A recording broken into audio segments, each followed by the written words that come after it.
This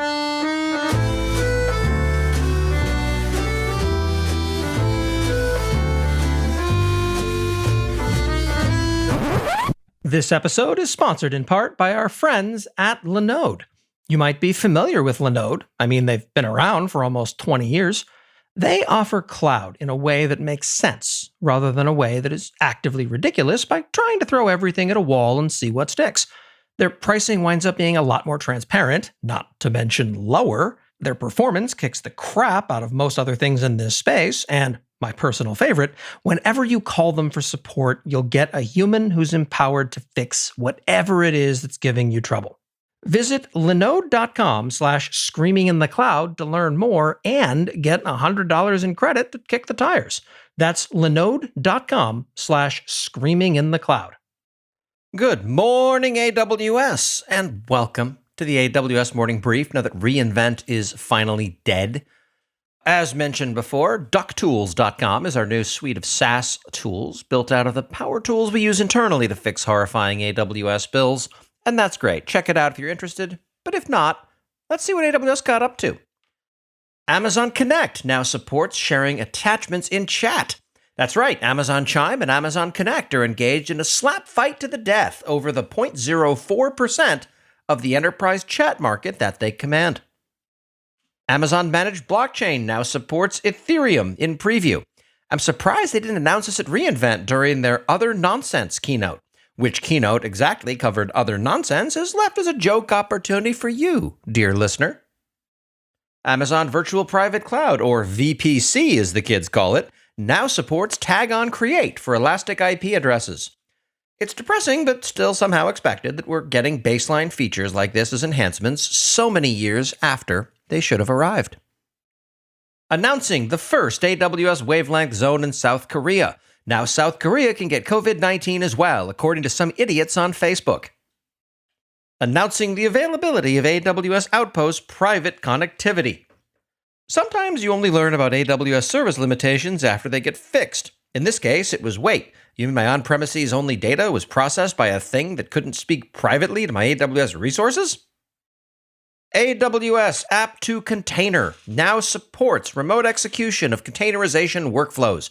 I had to read the article to validate this was in fact a new feature, not a security vulnerability disclosure cleverly disguised. AWS Artifact makes compliance documents easy to download and share. I figure we're about to get Facebook or Twitter or Reddit or Hacker News icons on a share bar in the AWS console, similar to the way they have them on all the videos on adult websites. AWS Database Migration Service now supports Amazon Document DB with MongoDB compatibility as a source. DMS has, of course, supported actual MongoDB itself for years now. AWS Glue launches AWS Glue custom connectors. In the physical world, Glue is in fact a custom connector all its own, right next to the duct tape. AWS Pricing Calculator now supports Windows Server and SQL Server workload cost estimates. Should we expand coverage to the things that materially move the customer's bill? No. Let's instead focus on stories where we stomp on our cloud competition, lest you forget the calculator is first and foremost a sales tool. AWS Snow Family now supports the Amazon Linux 2 operating system. Now that CentOS 8 has decided to pull a Google and break its promise about long-term support, even AWS has to get in gear to compensate with the relatively inferior Amazon Linux 2 option. New AWS Solutions Consulting offer, High Governance Foundation with AWS Control Tower. Control Tower remains such an unfulfilled promise that AWS is now actively pushing third-party consultancies to help make sense of the chaos. This episode is sponsored in part by Chaos Search. Now their name isn't in all caps, so they're definitely worth talking to. What is Chaos Search? A scalable log analysis service that lets you add new workloads in minutes, not days or weeks. Click, boom, done. Chaos Search is for you if you're trying to get a handle on processing multiple terabytes or more of log and event data per day at a disruptive price. One more thing for those of you who've been down this path to disappointment before, Chaos Search is a fully managed solution that isn't playing marketing games when they say fully managed. The data lives within your S3 buckets, and that's really all you have to care about. No managing of servers, but also no data movement. Check them out at chaossearch.io and tell them Corey sent you. Watch for the wince when you say my name. That's chaossearch.io. New IAM condition keys for Amazon S3 limit requests to buckets owned by specific AWS accounts and to specific TLS versions. Oh, good. More S3 permissions possibilities. This won't confuse anyone, will it? Service Quotas now supports tagging and attribute-based access control, or ABAC. Could we maybe instead get service quotas to, tell us how much of our existing service quotas we're currently using? Something people actually want. Scheduling SQL queries in your Amazon Redshift data warehouse. This post says you can now schedule SQL queries, quote, without having to use scripting and a scheduler like cron, end quote. That's right. Instead, use EventBridge scheduled events, which feature cron syntax, and the Redshift data API, which will make you long for your shell scripts. So explain to me again what the point of this is.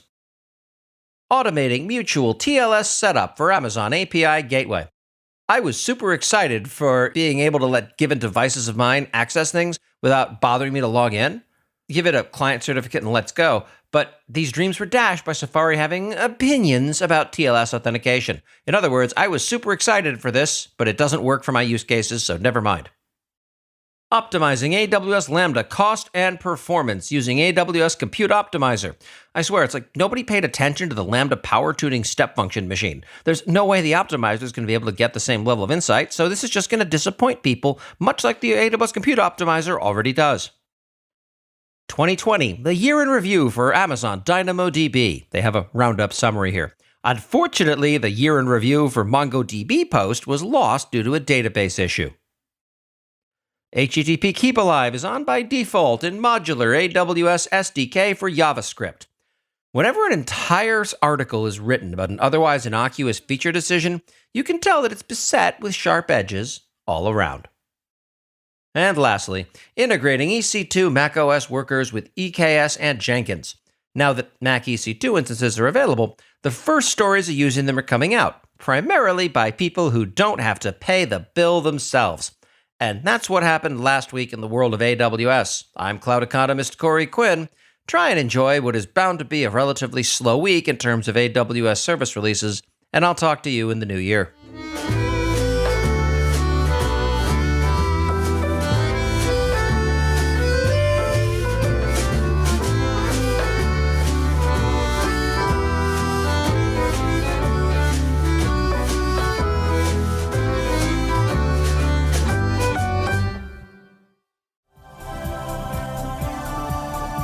This has been a Humble Pod production. Stay humble.